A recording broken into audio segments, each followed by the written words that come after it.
Right then, hello. Wait, yes, let me just pull this closer. Okay. I need to move stuff around here, I think, because we, I wasn't actually going to have electricity, so I've, I had to try and set things up, which is why I've got candles. I had to try and set things up to accommodate electricity and stuff like that. So,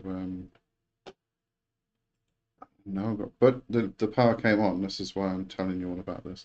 So now I've got both screens and I can move stuff around. So I think I know what's going on. I guess we'll figure that out as we go anyway.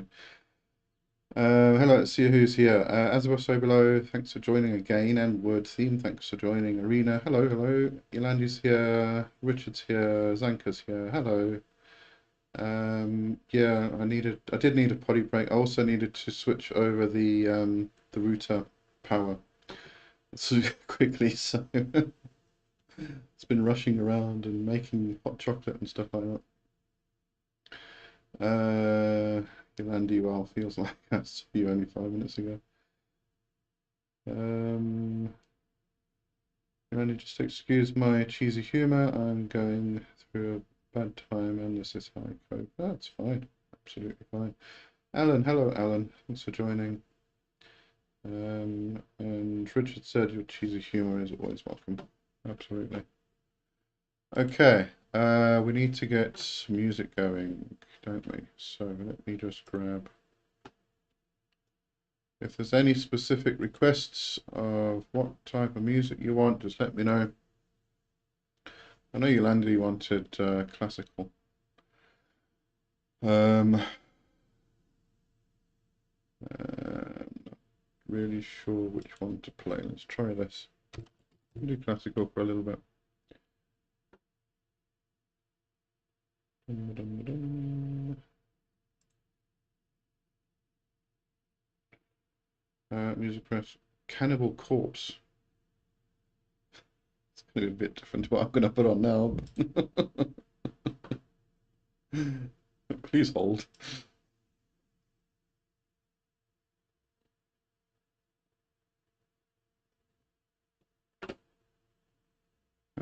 Hang on. I need to make sure it's coming through. No, it's not. There we go. We've got music. Classic like Lacrimosa or Bauhaus. No, classical, classical. We'll do some of this for a while. Why not? We are witches. We can be a bit strange sometimes. Ay, ay, ay. All these bloody windows open. What's going on here?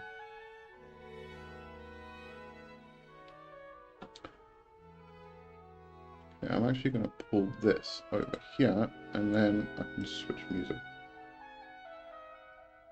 That's better.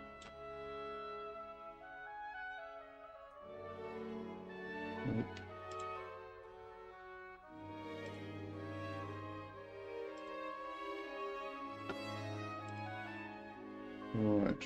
I think I'm sorted. Almost sorted. Love classical though. Highly recommend keep Peter Gundry is great to all the witches. Actually, maybe we should play some of that just now. I will keep that in consideration. We can do the Goetia. Is it the Goetia? I think it's the Goetia. Right. I'm thinking of the same person. Peter Gundry. Yes, Goetia. It's a bit opera though, isn't it? I can't remember. It's been a while since I've listened to this. Isn't it a bit opera-y? We'll have a listen just now anyway. Let's see. Okay, so now that everything's organized, I think it's organized. How is everybody doing? How's your week been?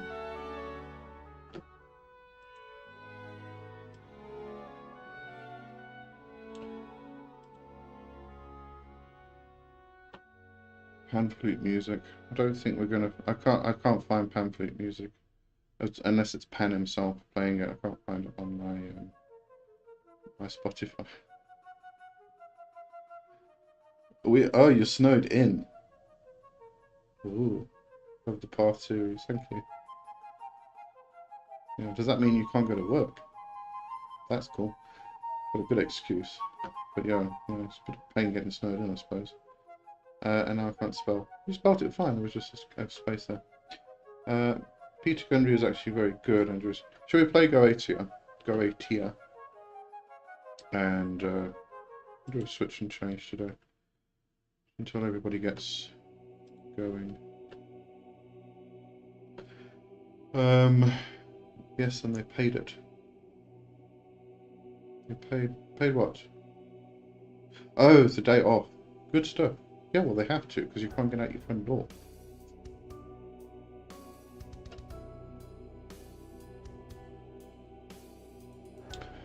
For anybody who's not familiar, this is the album Goetia by Peter Gundry. I should have been a DJ. Shit, I missed our calling. Love Baroque, oboe. I'm a fan of Bach's cello concertos, actually. But the oboe, amazing instrument. Yeah, I actually got exposed to a lot of instruments when I was a little kid in England before we moved here. So that would have been before I turned 11. Because I used to play the violin and the recorder. But for some reason we had like orchestras always coming to the school, and we could we weren't allowed to play them, but we could go and up to them close, and the oboes and the cellos and the violas. Oh, violas are an amazing sound. So yeah, I do have a very, very healthy appreciation of classical music. I'm not an expert, a connoisseur, but I do appreciate it a lot.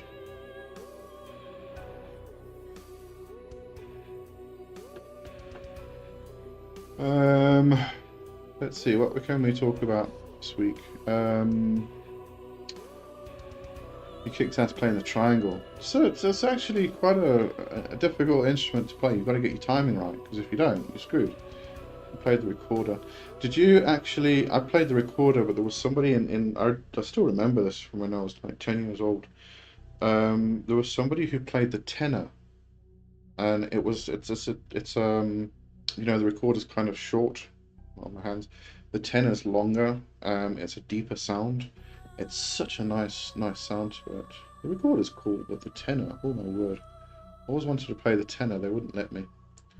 And they definitely wouldn't let me play the violin after I broke one in class. But yeah, I accidentally sat on it. You played alto sax, same thing, in high school. That's cool. I actually want to get a clarinet. I wanted to learn that. I've always wanted to go violin again and learn that, but kind of pricey. But I want to get a clarinet. Just think they're really beautiful instruments. You get different ones. I only played tenor. Oh, okay. No, I played I don't know what it is, just normal recorder. Piano and cello. Oh, I'm jealous. Yeah, I've got I wanted to play the guitar, but I definitely can't play the violin now because I've got big fat club fingers. It's a bit difficult.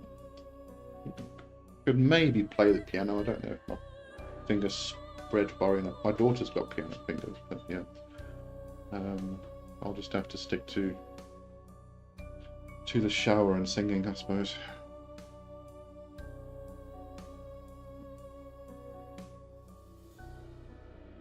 Ferris Bueller just went through my head when you spoke of the clarinet.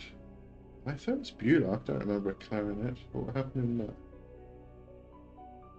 It's been years since I watched Ferris Bueller. I would like to pick up the guitar. Oh yeah, no, guitar's amazing. Absolutely amazing instrument. Like a 12-string. My word, what people do with those things, it's incredible. Bueller. What's Buller? Nia, hello Nia. Thanks for joining. I'm very good, thank you. We've had some electricity problems today, but all sorted now. Hopefully it won't go off again.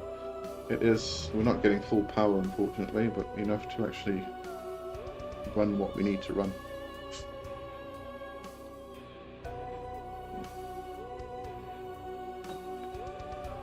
I was going to talk about just now,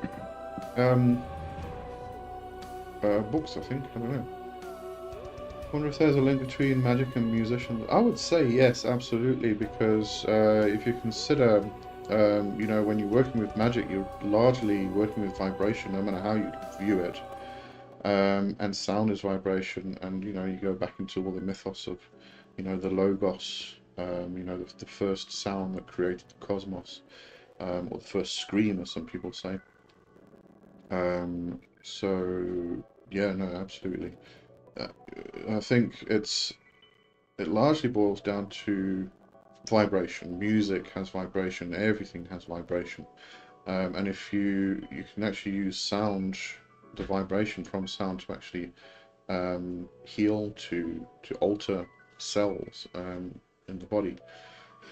So, yeah, no. Music and magic go hand in hand. Yolandi said definitely. Nia said making music is basically magic. I think I'd say that, yeah. And I'm very much a sound. The funny thing is, we actually did. It was one of the questions that came up on Into the Wildwood, one of the pre-recorded we did, and about using music in ritual and stuff. And the weird thing is that I use sound a lot. I do spontaneous singing. And a lot of what I do has to do with sound, chanting, mantra yoga, all of that stuff. But the weird thing is, I don't actually use music in ritual, and a lot of people do because it can definitely influence ritual, and the mood, a beat can. If you actually look at shamanic drumming, for instance, the speed of the beat actually changes the actual physical heartbeat to move in sync with the drum, which is why we often talk about, or the shamans talk about riding the drum, riding the horse, which is why it becomes such a living tool. So you actually ride the horse or ride the drum into the other world as the drumming continues. And this is why there's been this discussion and argument. I'm just going to carry on now. There's been this discussion and argument that shamanic drumming, recorded shamanic drumming and played digitally, is just as good as actual real drumming. And the argument is no, it's not. You don't get the same effect. And I tend to agree. I do use digital drumming myself because I don't have a drum. If I ever do listen to drumming, but if I do, there's something else called clacking, which you clack stones, or you can use a rattle, for instance. And using the actual physical object rather than the recorded is very, very different. There's something in it, in the actual drumming. You enliven the tool, you enliven the drum, and it becomes this living thing that you do literally ride into the underworld. And you can't do that with a digital recording. So yeah, there's definitely some argument there. But anyway, yeah. So Nia said that's so cool and really interesting. Drumming is so intense. Yeah, it definitely is. Word team, cool. What you can actually do, if you, well, as I've said below, building a drum as well. Good, absolutely go for it. If you don't have the means to get a drum, you can also experiment with a rattle. And there's a really, unfortunately, it's in my cupboard, so I can't get up and get it right now. But what I did, I took a little tin can. It was a little coffee can, a little one like this size. That kind of diameter sort of thing. So it's a tin can, and then it has a plastic lid. And what I did, I took two, and I took the lid off the second one, and then I cut out the bottom of the first tin, and I just put the other lid on. So it's a tin can with two plastic lids, and then you put beans inside. and it's brilliant to act as a rattle.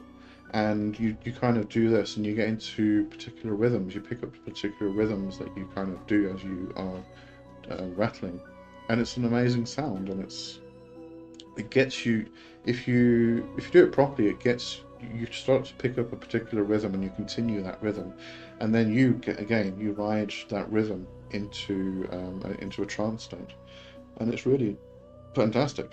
I haven't used it in a while, but what I did in the past was really good.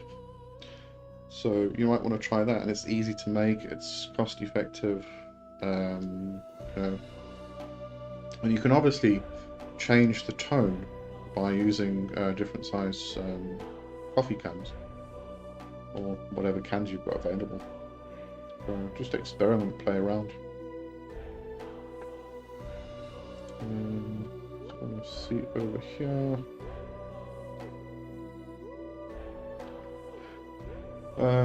Arena, could you in theory use any instrument for sound cleansing? You probably could. What you'll find though is that when you're doing sound cleansing specifically, there's a specific frequency, hertz range that it kind of usually set to. I'm thinking of the singing bowls and stuff like that, which have a particular tone. If you get the wrong tone, that's going to cause a vibration which could be unpleasant and disruptive to someone's energy. So, if it's a pleasant tone, then yeah, sure, you can use any instrument, because any instrument will create a vibration. Plucking the string of a guitar will create a vibration. So if you play around with the different notes on the guitar, they're all going to create different vibrations, because they all have different tones and hertz levels. I don't know if that's the proper term, but I think you know what I mean. But if you start clacking, well, I was going to say, if you start clacking pans together, it might not be very cleansing for a person, but what it does do is banish. It gets rid of negative energy in a house. So if you want to cleanse a house, just go around bashing pans together and screaming and shouting, clapping and making as much noise as you can, and it removes the negative energy. So in that regard, yeah, sure, absolutely, any instrument can be good for sound cleansing. As above, so below, what is meant to say is building a drum itself can be turned into a ritual. A former friend of mine did this, and it was very powerful. Absolutely. If you, this is what I say, if you can actually buy kits off the internet. You get the rim, and you get the skin, and you get the what's it called? Not string, but anyway, the stuff that you sew through.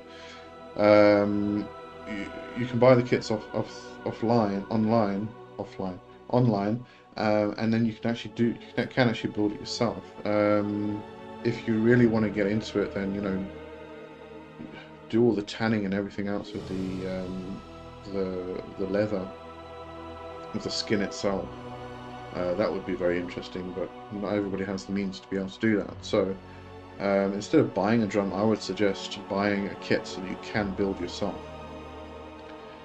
And then do it, put everything you've got into it, because as you're building it, you create a spirit, you create a servitor, a familiar, and that's why it becomes this living thing, and then you feed it.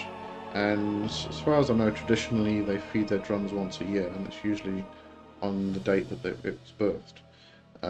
So you've got all those aspects you can bring into it as well. So I just want to make my screen a bit bigger. Nope, that's the wrong way, Lee. There we go. Zanko, are planetary tuning forks useful for working with planetary sigils, or should they be reserved for working with spirits and daemons? Yeah, absolutely. You know what would be an interesting experiment if you're working with planetary sigils is to work with the sound of the planet itself. Okay, we're going to go on an exploration now. I know somebody uploaded them to YouTube. It's somebody actually recorded the sounds the planets make. Planetary music.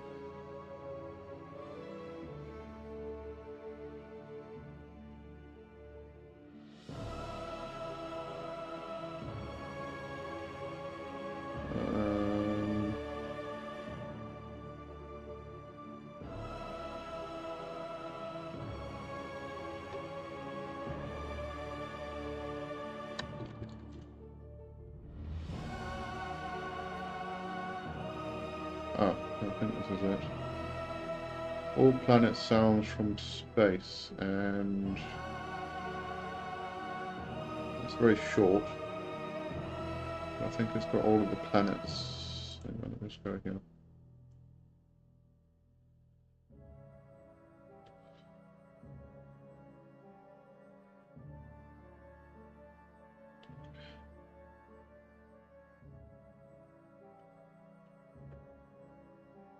Yeah, it's very short recordings, but what you could do is pick up the planet that you want and just put it on a loop or something. Just make sure this is what I was thinking. Mercury's wild. Yeah, let me put this in the chat and you can maybe play around with it. That would be interesting to use. I haven't tried it myself. How can I communicate? Regan, hello Regan. How can I communicate with my ancestors? Alright, so my suggestion is usually to first start with an ancestor altar. And it can be something small, it doesn't need to be big, it can even be inconspicuous if you want to. So when I say small, what I mean is a candle and a glass of water. That's it. That's all you need. The candle is just lit in order to just psychologically connect you, but it's kind of like that switching on thing. The water is to offer as it's just an offering, energy, you know, giving water to the ancestors, giving them food. But I replace the water every day, and it's only a little bit of water I kind of give them each day. But I replace the water every day, and then I put that on the altar, and I just say a quick prayer, and just call them and say good morning. So start with that, and then what you want to do is kind of sit down and try and do this like once a day. It can be 5 or 10 minutes a day if you can't manage a lot of time. But what I like to do in this regard is make like a cup of coffee or hot chocolate or something like that, and I'll make 2, and I'll put one on the ancestor altar, and then I'll sit down with the second one, and I'll just sip away, and I'll just talk to my ancestors. And when you start, what you want to try and connect with is what the Nordic folk, the northern tradition people, call the Disir, which is the mother, really. It's not a mother, it's not your mother or your grandmother or something like that. It's kind of like all of the feminine ancestors, the mother figures, brought into one figure. If I can explain it like that. And then this one figure becomes a representation of all of your ancestors. And that's what you want to reach out to this mother figure. And you don't need to call it by name. It knows who you are. It knows you are called, or she knows you are calling out to her. And just sit, talk, and call out, reach out. That's it. And it usually happens in a short amount of time that you may have a dream of an old woman that comes to you. I remember when I was around about 16 years old, I used to have an old woman. If I used to go and sleep in the afternoons, I used to have an old woman stand at the foot of my bed, and she would shake the bed and go, "It's time to get up. Come on, get up." And I didn't feel threatened or anything like that. She was like this grandmotherly figure. And then when I started doing actual ancestral work, and I met this mother figure, it was her, and she gave me her name and everything else. So I made that connection. But you want to do that because this is less risk of a parasite coming along and taking the place and being an imposter. You're reaching out to this entity, and you're not naming it. If you start by reaching out to a lost loved one, mother, father, grandmother, grandparent, or whatever it is, you're kind of calling them by name, and that creates an image of what they look like, and an astral parasite can sort of pick that up and can come along and act as an imposter. So this is usually my recommendation, because it's the safest way to do it. And yeah, that's kind of it, and then take it from there. With the altar, you can add things to it. If you have pictures of deceased loved ones, the blessed dead, put them on the altar. If you have grandparents, or you knew in life, I didn't really know my grandparents. Was a young child, when they died. But my grandfathers I never knew. I think they both died in the war. But where was I going with that? Oh yes, you might have had relations with them. You might have gone there on a Sunday for Sunday dinner or something like that, and you may have had particular memories of them, and foods or drinks that they liked. Then at Samhain, or maybe it's their birthday, specific events, you might want to just make a particular meal for them, or their favorite drink or something like that. And the more you communicate, the more you contact them, the closer you become to the ancestors, the more they kind of come through, and they let you know what foods they want, what drinks they want, what they like and what they don't like, and make this for us this week because we would like it, and all that stuff. But yeah, start there. Very simple altar, and just sit down and just talk.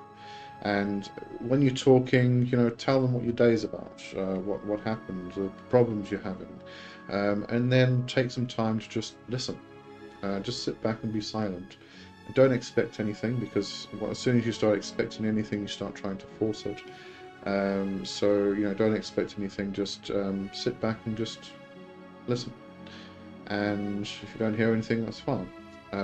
Give it 5 or 10 minutes, and then just thank them, and say you'll come back and talk to them tomorrow.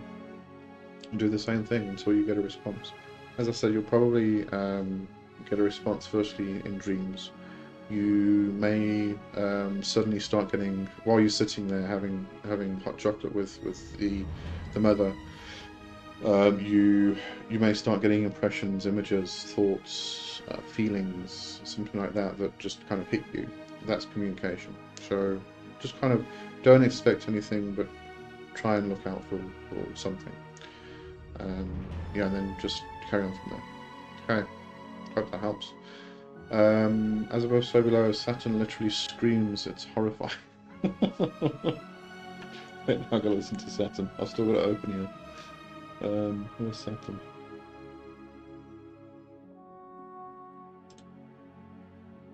Oh no, that was to the video.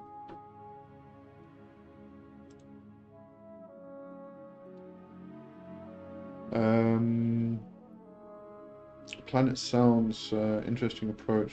I will try. Yeah, I think it would be good. I must actually try this. Until you mentioned it, and it just popped into my head now. I didn't even think about it. But that'd actually be cool. Which one was it? Saturn. Let me just check.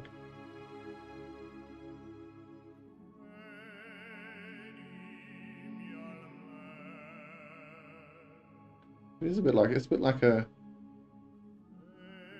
an echoey electronic wind. It's quite cool. I like that. Word theme. Sweet about the old lady entity. I think she definitely was channeling my mother. get up, no time to sleep. It's daytime. That's what my mother was like. Regan, thank you very much. It's an absolute pleasure. The hot chocolate's starting to go cold. Alright, I think I'm going to change the music a bit. It's getting a bit... I think everybody's going to sleep. Great music though. Alright, let's see what we've got.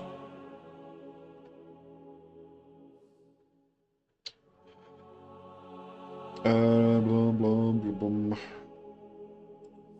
Into all of these.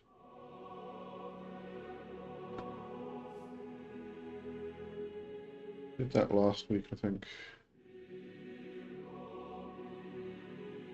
Let's do this one. This has got Kate Bush, Billie Eilish, Fever Ray.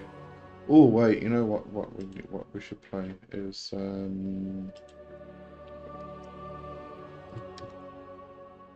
this Tanya Tagak radio. It's got some amazing stuff on it.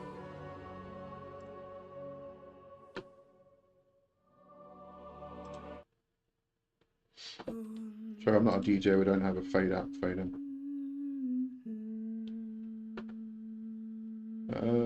Right, so everybody's quiet now. Let's see what's going on.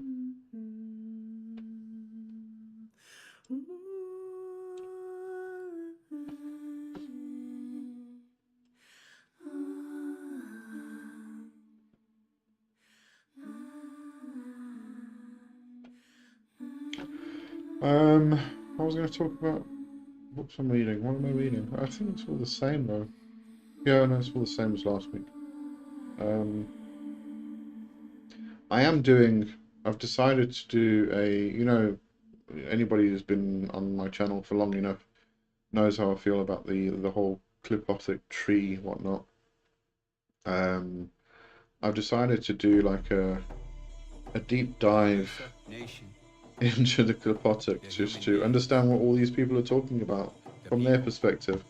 I think I do, but I could be wrong, so I've decided to actually just go and do that. But when I say a deep dive, I'm starting right from the beginning with Kenneth Grant's books, the trilogy, which is 9 books long. Who, he started the whole universe B, and the Tunnels of Set, which then evolved into the clipotic. Just to educate myself. And I've got to say, I'm 50 pages into the first book, and I found so many errors. It's kind of scary. I think loads of people have just taken a lot of these concepts that people like Kenneth Grant wrote about and run with them, and they're just, some of it's worldview, but other things are just kind of factual, and you can't fit into one worldview and not into another. So, I don't know. I'm a bit concerned for our magic world, but anyway, that's just me, I suppose. Richard, so how about that Cannibal Corpse? Bound to Wake the Dead. We'll put some on just now. Okay, right. Remind me just now. What about Carl Orff? Oh, Carl Orff. I love.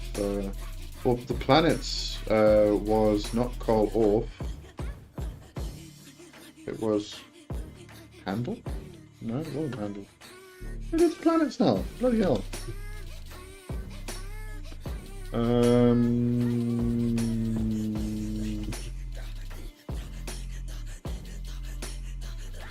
Somebody's going to tell me before I find it. No, they are. Holst. Gustav Holst. That was it. Sorry. Yeah. Richard, I think the clip-off is quite ridiculous. My problem with it is that it is, I kind of view it as the shells, the illusion, the Maya, the stuff that we're trying to break through to get to the juicy bits.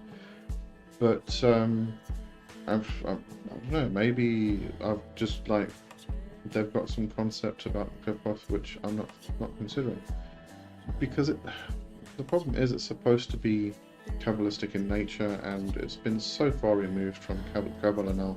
Even though everybody's like carrying on it's still Kabbalah, it's not. It's something completely different now. and it needs to be renamed. But I just want to understand what everybody else is talking about a bit better. Because I get questioned. So I have my answer, but I can improve on it, I suppose. Word theme is Jupiter is probably the one most known. From Holst, from the planets. I remember. I used to have my first album, the vinyl album I'm talking about, was a classical music album. I've still got it actually. And I remember it had, I think it was Mars by Holst on it. It was like a compilation of all different stuff. Really cool. Yeah, Carmina Burana, that was off, the old Spice ad music. Everybody remembers it as the old Spice ad. Well, the old people anyway. Yeah, I'm sure you tell people about Old Spice now, they're like, what's that? No. Road feels like a braid when I swerve it. Cruising really fast through the traffic, super fast. Zoom, yeah, watch them panic. I need the bread, I need the Bennett, stacking cheese to the moon. Wallace and Gromit, yeah. They really thought we lost. Right, sorry. Spaced out there. Okay, yeah, so that's one thing I'm reading. The other book is the Essentially Enochian Grimoire by Aaron Leach. That's proving to be very interesting. I am enjoying that. Again, better educate myself in a particular field. I've got a basic understanding of Enochian, but I've never set up a temple or anything like that. So, better understanding. Because people ask me if I've ever done Enochian, and the answer is no. It's just too involved. But maybe I'll get there. And then I'm reading Tantra Illuminated. I never finished that book, and it's a brilliant book. It's about non-dual Tantra, specifically Shaivism. It's got the, I think it goes into one of the cooler lineages, but anyway. So that's kind of explains my entire worldview with a few exceptions.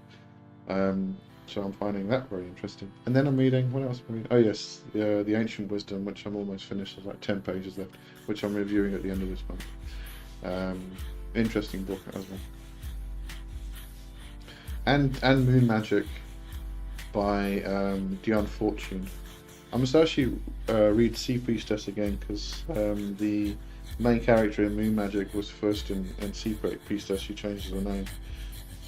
That was years ago I read that. I think I've still got the book somewhere on the shelf. Yeah. So yeah. What am I reading? Too much, apparently.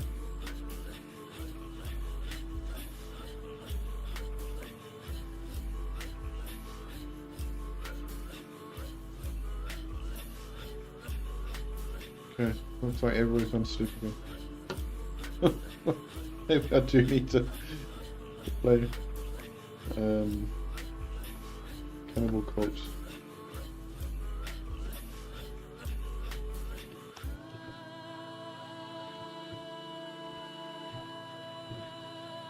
You know what I find funny about these Covensteads we do every week, and I play music in the background. Every Monday I get two notices from YouTube saying we cannot monetize your video, and it's restricted in some areas. And I'm like, I didn't ask you to monetize it in the first place. It switched off. I said no, I do not want to monetize. But it tells me every time. Anyway. If you're looking forward to your Dion Fortune review. Oh, Dion Fortune. No, I'm not doing that one. I'm doing the Jeffrey Ash, the Ancient Wisdom. That's the book's name. Could actually do a review. Actually, I might do a review of Moon Magic, because it is very Kabbalistic. and so far I've read the whole intro, the foreword by Gareth Knight, and it's very interesting. It kind of examines the main character, and she's whereas Dion Fortune was actually very Christian in her approach and her worldview. This is the main character, who is based on Dion Fortune. She eventually wrote it in the first person, is very, very pagan. So yeah, it's, I'm gonna find that quite interesting, I think.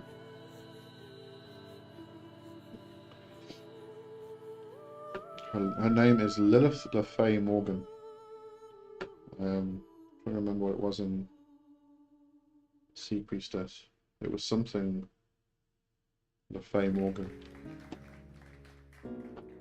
We have the internet, we can find out.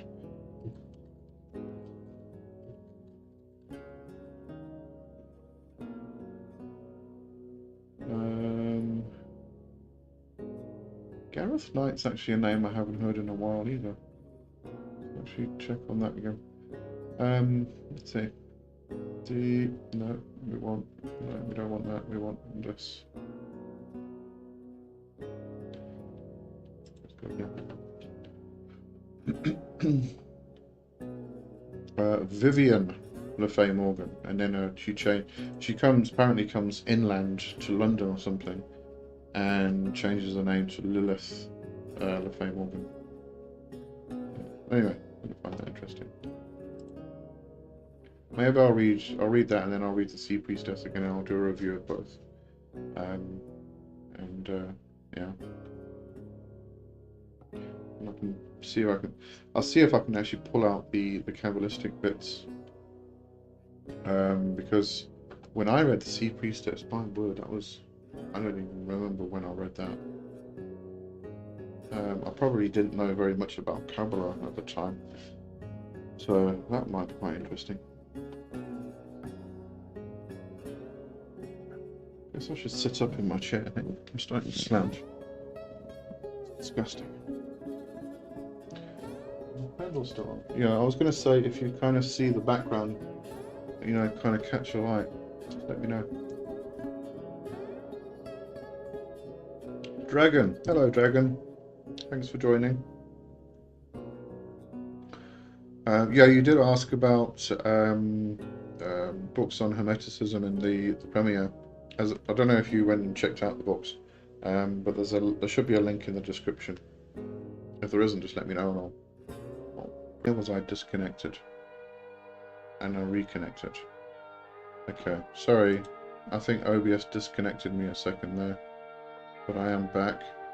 Alright, what I was trying to say, I don't know how much I got through there, was that if you seriously want to study Hermeticism, then the Corpus Hermeticum is the book to read. And I think I listed 2 translations, and although I don't think they were around when I read it years and years and years and years ago, but I did go through various websites, forums, and everything else just to find out which were considered to be some of the best interpretations or translations. So those are the ones I've listed there. So they should be helpful. Dragon, I'm making a mini home for the Domovoy. Oh, good stuff. Lovely. Yeah, little house spirit. I think it's important to contact with, well, I mean, not everybody works with spirits, and those who do don't work with all spirits, obviously.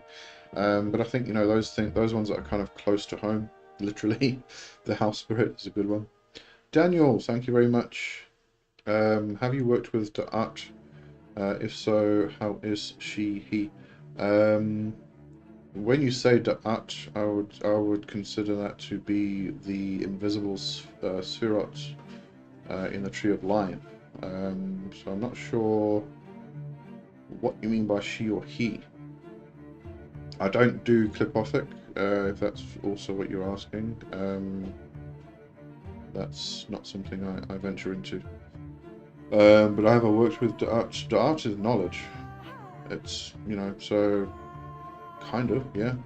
Everything about my past 30 years has been about knowledge. But yeah, I think different people kind of approach these things in different ways. My Kabbalistic experience is more from a practical Kabbalistic side, rather than journeying on the tree and going through the past and things like that. And I mean, I was traditional witchcraft before then and still am. So yeah, my approach is a bit different, I think. Sorry, going back to Dragon does, but oh, sorry. Before I go back there, just let me know what you mean by how is she he, because it's a sphere. It's the abyss. You cross the abyss to get to the spernals. Spernal spheres. These are entire. I can't really call them worlds. They are the energy which formulates the planets and the worlds and the cosmos and everything else. Different emanations of the cosmos. So yeah, let me know what you meant by that. Sorry, Dragon. Does someone need to follow a path or tradition in magic, or can we take pieces of everything? So the suggested approach, look, you do get it. People who will just willy-nilly pick things because they look pretty and they like to smash it together and see what happens. I wouldn't suggest that. I would suggest, if you want to incorporate things from different traditions, pick one up and work it, get to know it. And when I say get to know it, I mean really get to know it. Don't just like read a book about it and then think you know about it. You think you know everything about it. Really work it, practice it, become it, and immerse yourself completely in that tradition.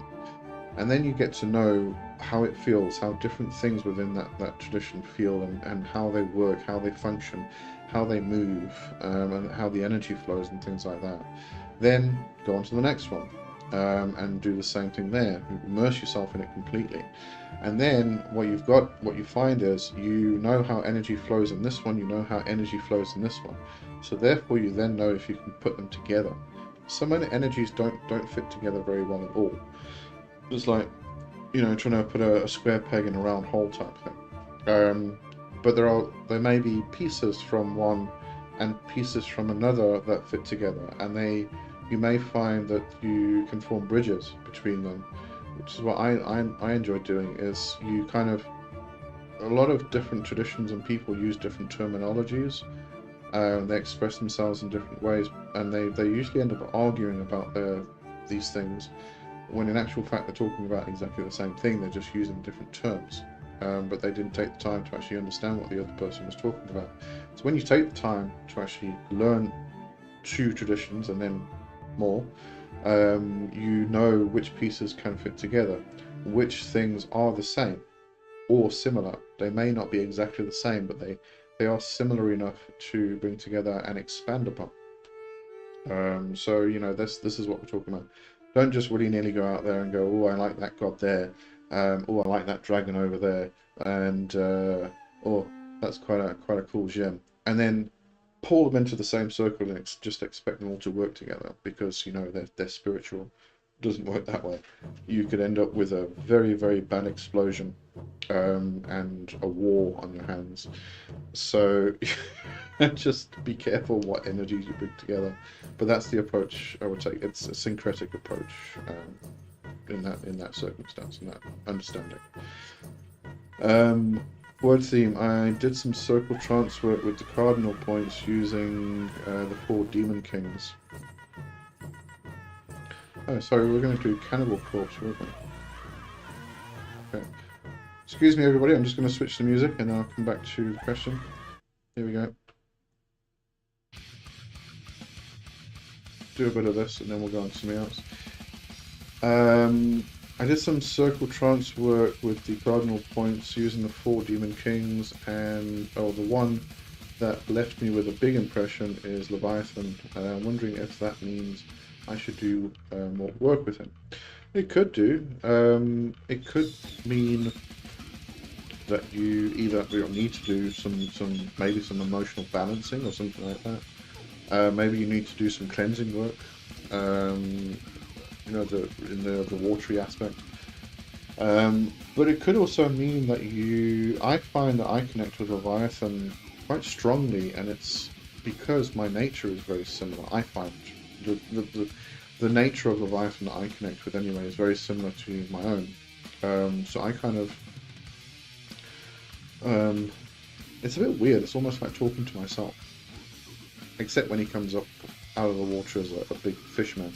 That's a bit weird. But it could be that your energies are so similar that that's why you connect so well and why it left a big impression.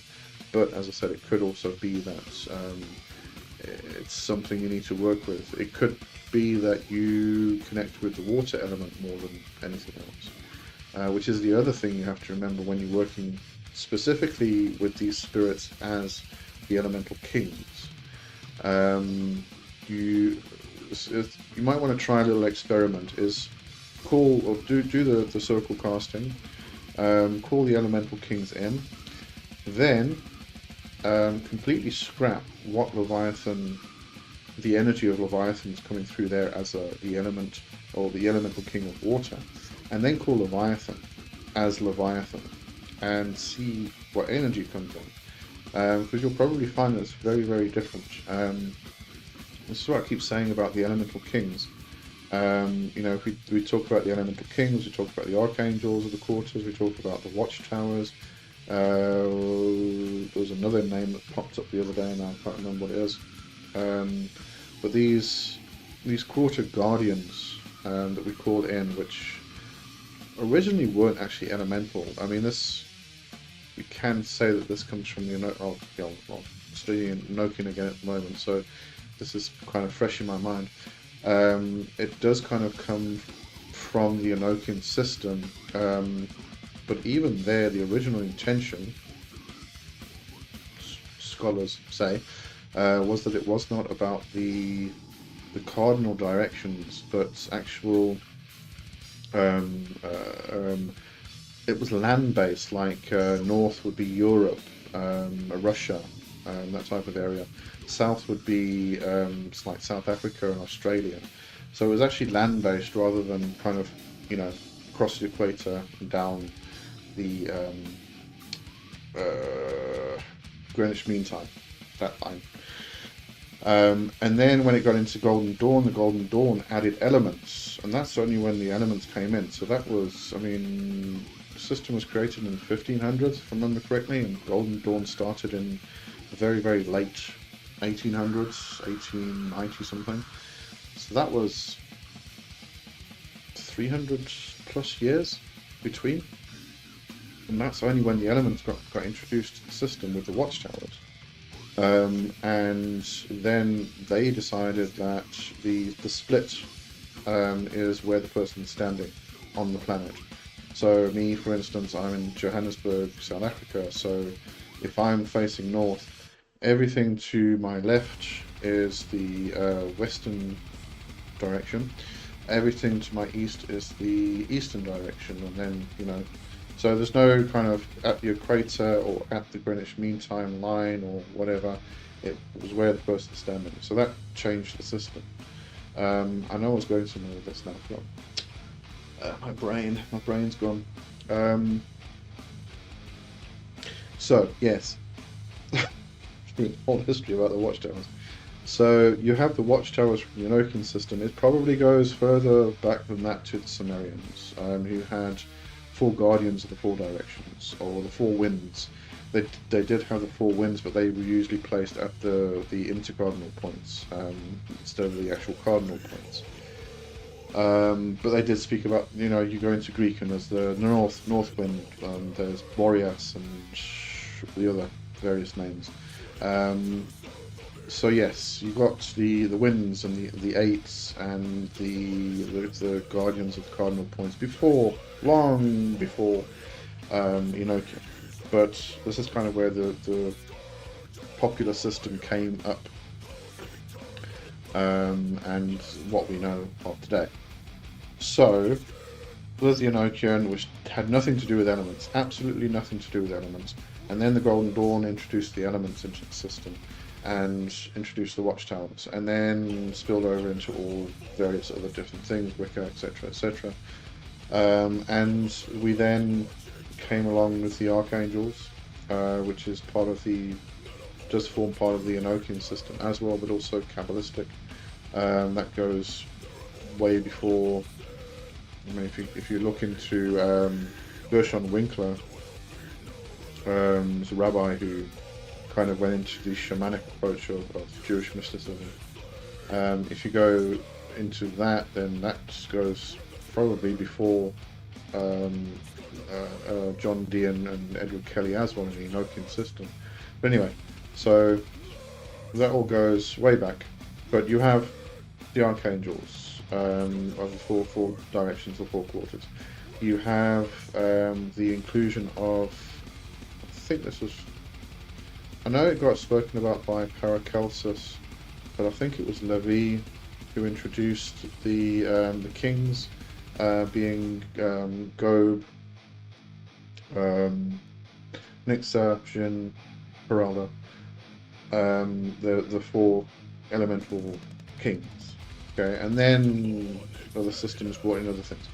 Modern demonology that, or generational and traditional demonology that Connolly introduced, then speaks about these four daemon kings. And what you'll find is that they are the embodiment of the elements. This is what I'm trying to get at. Sorry, this is a big, long explanation. They are the embodiment of the elements, and this was actually something I mentioned a couple of weeks back, I think, on the Covenstead. If you have a read of William G. Gray's The Kabbalistic Concepts, there's something he mentions in there. He talks about forming the four archangels, and he kind of presents it in a way of creating of a body, like an empty vessel, homunculi, I think is the term he used.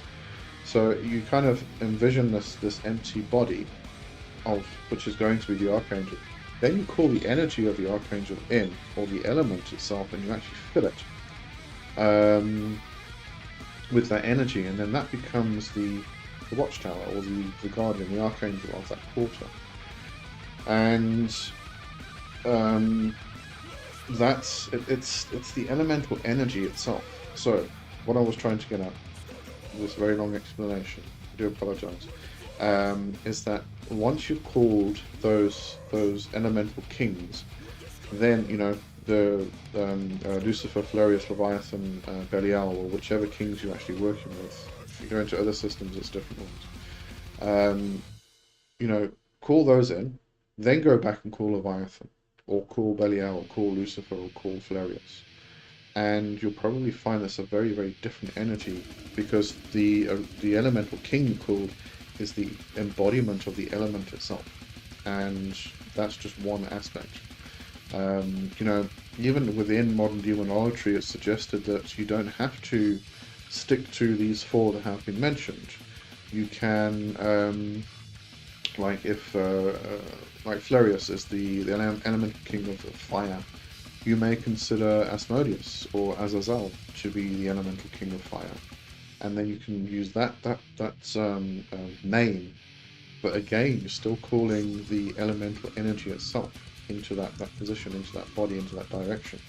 So I don't think you can change the names as much as you want, but what we're doing is we're calling in the elemental forces themselves, and that doesn't change. I think that's the same from what I've experienced anyway. Alright, so long big explanation.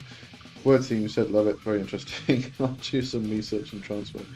Yeah, it's all about experimentation. Marvel, hello Marvel, Happy New Year, and to you, thank you. Yeah, it was a normal day for me. I kind of forget it was New Year. Word theme, Gray was a great writer. Oh, no, William Gray. William Gray was the teacher, mentor of my mentor, Grover Scott. So I've got a great respect for Gray. Word theme, I'll try that.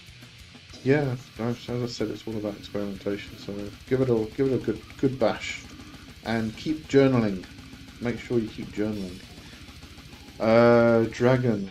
So we are creating empty forms to be filled with the elemental king's essence. That's one approach, yeah, and I think it's a very, very interesting approach. You know, you create these empty bottles, empty bodies that you then fill with that particular energy, and you cause it to vibrate at that particular frequency, um, and then that becomes your watchtowers, your guardians. Sorry, Zanko, I just missed your message. If you want to send it again. But yeah, that's one of the ideas. So many different ways to work. So you know, I think the best thing to do is just to try everything you possibly can, and journal. Keep journal. Make sure that you are recording everything, and see what works and what doesn't. Marvel Hail Fire or Flurious. What's coming this year? Sorry, lost you there a bit. Just are you asking me what's coming this year, or are you just wondering generally? Zanka, for a first work with the 4 guard towers, is it better to start by naming them Guardians of Watchtowers, or to work with Belial, Lucifer, etc.? It depends what system you're actually working with. You know, you can switch as well between them. I know, Zanku, you are part of the temple, and what I introduced there are the kings, Peralda, Jin, Nixter, and Gobe, and you go on specific path workings or journeys to go and meet them and introduce yourself to them and get to know them personally. That I found is kind of like more of a non-traditional method, or if I can put it, if you kind of go with Lucifer, Flurious, Leviathan, and Belial, that's very specifically working with the demonology, modern demonology system. If you start working with the archangels, that's very specifically working with ceremonial magic or Kabbalah or something like that. So that's very specific to those systems. I find, I mean, yes, it did form part of ceremonial magic and Golden Dawn, but I just find that the kings, Peral, I don't know what else to call them. Call them Paracalthus kings or the Levith kings, I don't know. But those ones I work with, they're kind of like almost kind of a non-traditional type, I feel anyway. And they're fun. I like them. They're cool to work with. But you can, if you want to go very, very general, you can just say Guardians of the Watchtowers. You can name them. Call Lucifer as the Guardian of the Watchtower of Air, of the Eastern direction, or whatever terminology you want to use. I think they're all just Guardians of the Watchtowers, and your understanding of Watchtower also could play a big part of it. What is a Watchtower to you? Do some exploration, find out what a Watchtower is. It's actually 2 different things, as far as I remember. It is kind of like, and go and have a look at like the Great Wall of China. It's got watchtowers all along the Great Wall of China. What are they? What were their purpose? What were they there for? And then that kind of starts to form an impression of what to expect if you go and meet the Guardian of the Watchtower. Why are you meeting the Guardian of the Watchtower? What is he guarding? Is he guarding passage from this realm to the other realm? Is he guarding passage from that realm to this realm? Or is it both? Just because you kind of create a circle and you call the Guardians of the 4 directions, it doesn't mean that you can just go wandering off without, any consequences. I find you have to get to the Guardian and you have to pass through the Watchtower. And if you don't know the Guardian doesn't know you. He's going to stand there and go, "You're not going anywhere. I don't know who you are, so I'm not letting you into that space." Again, depends on the tradition, the system you're working. very different for everyone, I think. Let's see, Marvel. What should we expect this year from your personal perspective? Oh, from my personal perspective, I think this year is going to be very good. It's going to be very different to what we expect. I'm not an astrologer or anything like that, but I do pick up. If you watch Into the Wildwood, which is the live that I do with Kai, they are going to do a 2025 review. I think in 2 weeks' time.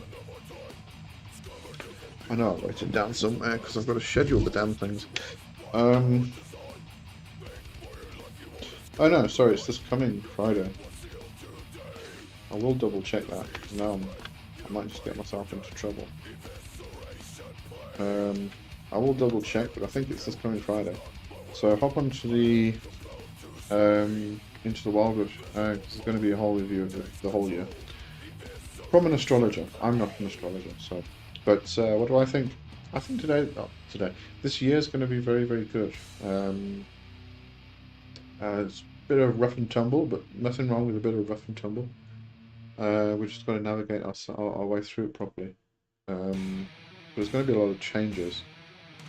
Some not so good. I do think they're going to probably lead to good things, but it's, as I said, it's going to be a bit of rough and tumble.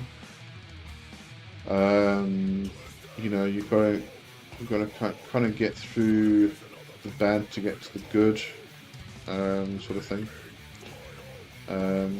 So, you know, but generally speaking, it's going to, you know, it's not just this year, it's going to lead into a lot of other things in coming years. So it's a bit difficult to say this year specifically. But anyway, yeah, I'd suggest going to watch the 2025 review, astrological review. That's going to be quite something. Happy to see you from so close. You can get closer, but I'm quite ugly. Let's wait. We're going to do a music change because this is very rough for some people. I think they may have run away. Let's just do a quick music change.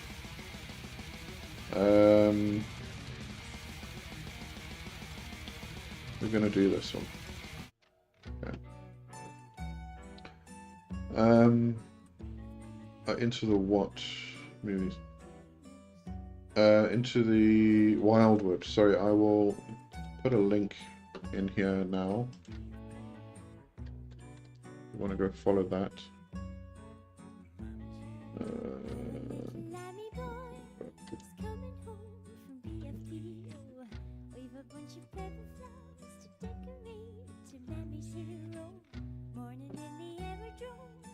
You go follow that channel. Watch out for this coming Friday. Or you can watch it afterwards. I mean, it's a live stream, so it gets recorded. Yeah. Kate's Bush. Kate Bush was amazing. I love Kate Bush. Richard. Hopefully I can join Into the Wildwood again this year. Hope my work schedule gets better. I hope so too. It's been very quiet there the past few weeks. I think it's because of Christmas, but I don't know.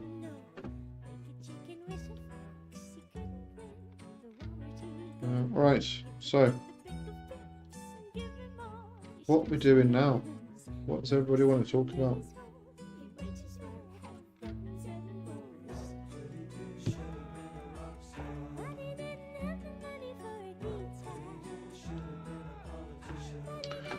She's talking about Kate Bush. I'm sure she's got an 8-octave range. And I was watching someone the other day that said nobody can have an 8-octave range. Probably won't get an answer from this.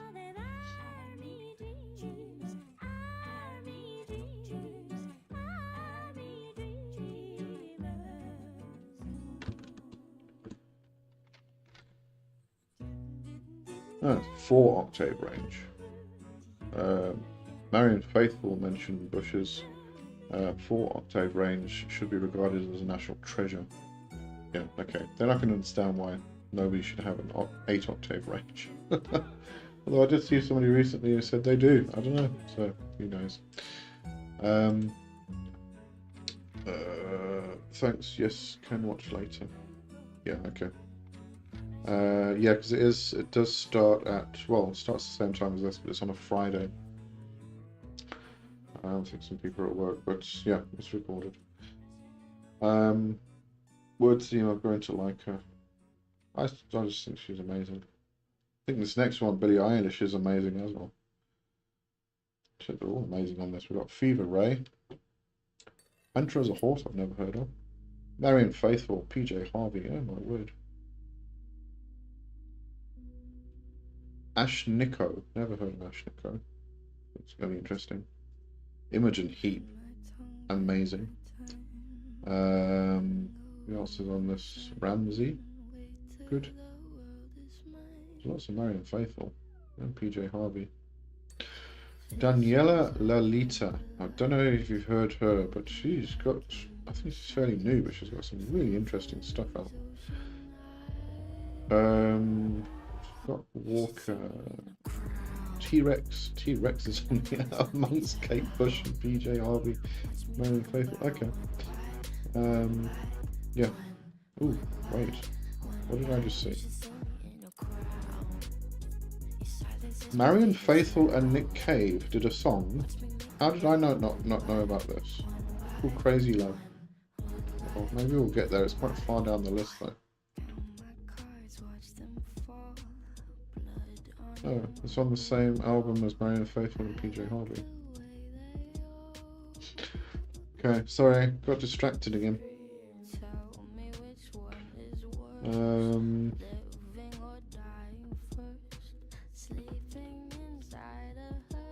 Alright. Is everybody left now? No, everybody's still on the umbrella, sorry.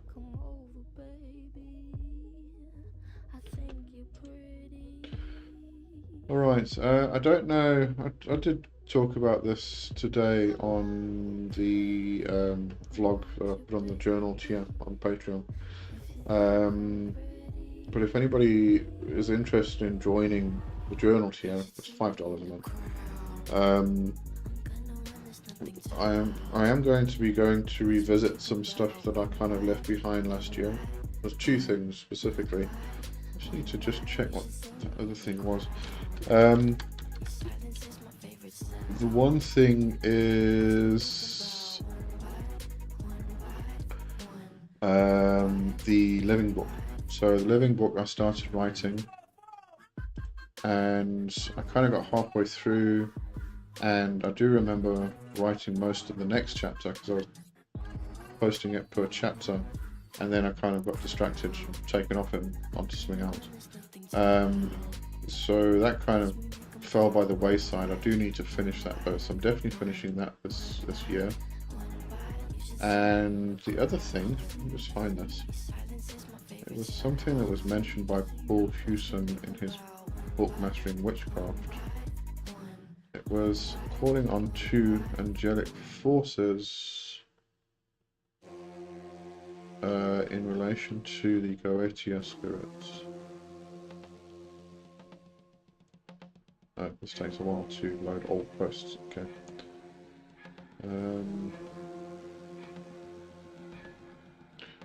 It was in relation to his working with Basago, or Basago.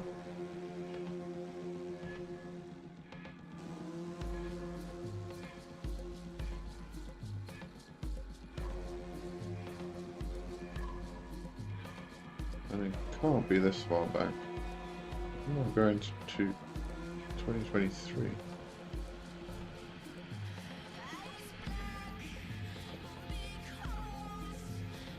Fever Ray is so good. No, right. Indication, planet, flame direction, going back to it. Tracks continue, factors in God Wars.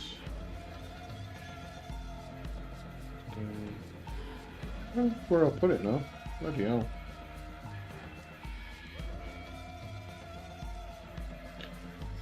Yeah, I'm going to have to go look for that. But it was a whole chart, and I was going to relate the angelic forces, or whatever, planetary angelic forces, whatever they were, to the spirits of the Goetia. Yeah, I'm just going to have to go through all of that and find it. Right. Everybody's still quiet. Okay.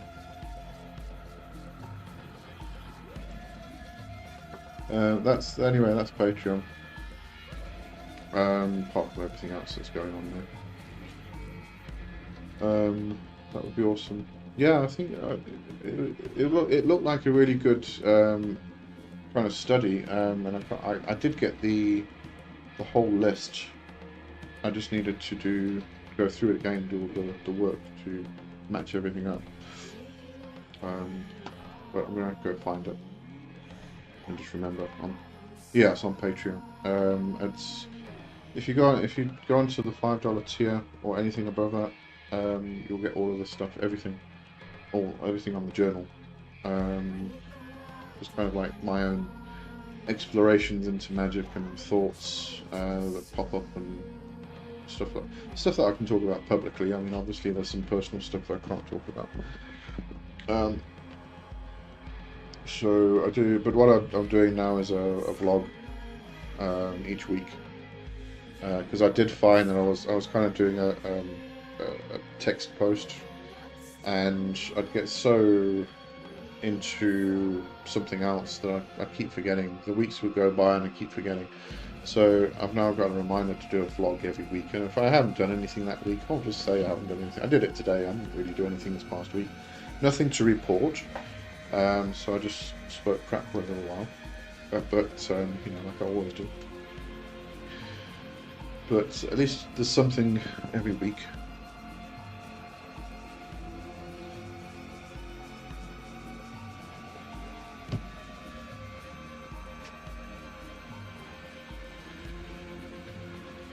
Right, what's going on? I don't know if anybody's got anything they want to talk about.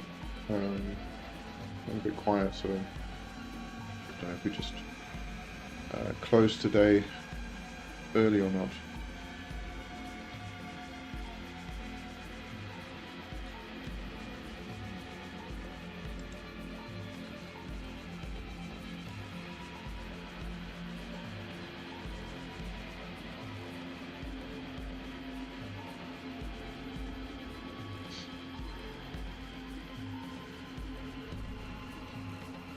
Yeah, very florally scent. Look at these candles. Burning for an hour more. Thank you for the discussion. Good night. All right, have a good one. Yeah, I think we'll everybody's gone very quiet, so we'll call it a day. And I just want to actually, sorry, I've got to play this one song before we go. And as I said, I've got a question. Hang on, I've lost the song. Hold on, where's it gone now?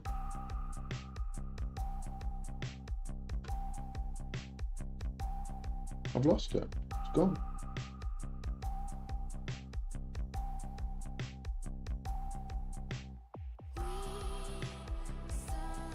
That pattern-up's actually changed while we're playing it. That's interesting. Okay, we're not playing that song then. As I said, like, if I dedicated patchouli oil to Belial, can I use that oil as a protection oil with his aspect as well? Depends how you've done it. If it's dedicated to Belial as an offering to Belial that you're doing on a regular basis, then that is just specifically for Belial. I wouldn't use it for anything else. If you can go to Belial and say, look, can I use some of your oil in a protection oil, and ask him if he's okay with that, because if you've dedicated the oil to Belial, then it's his oil, it's not yours anymore. So it's best to go and ask the person it belongs to. So I'd do that. Yeah, probably the best thing. Richard, thanks for tonight. Was fun. It's a pleasure. Right, let's wrap it up. I will see everybody next week. Next week premiere is Karma and Moksha, as far as I remember. Shall I just double check? Let me double check. Because otherwise, yes, it was. It was Karma and Moksha.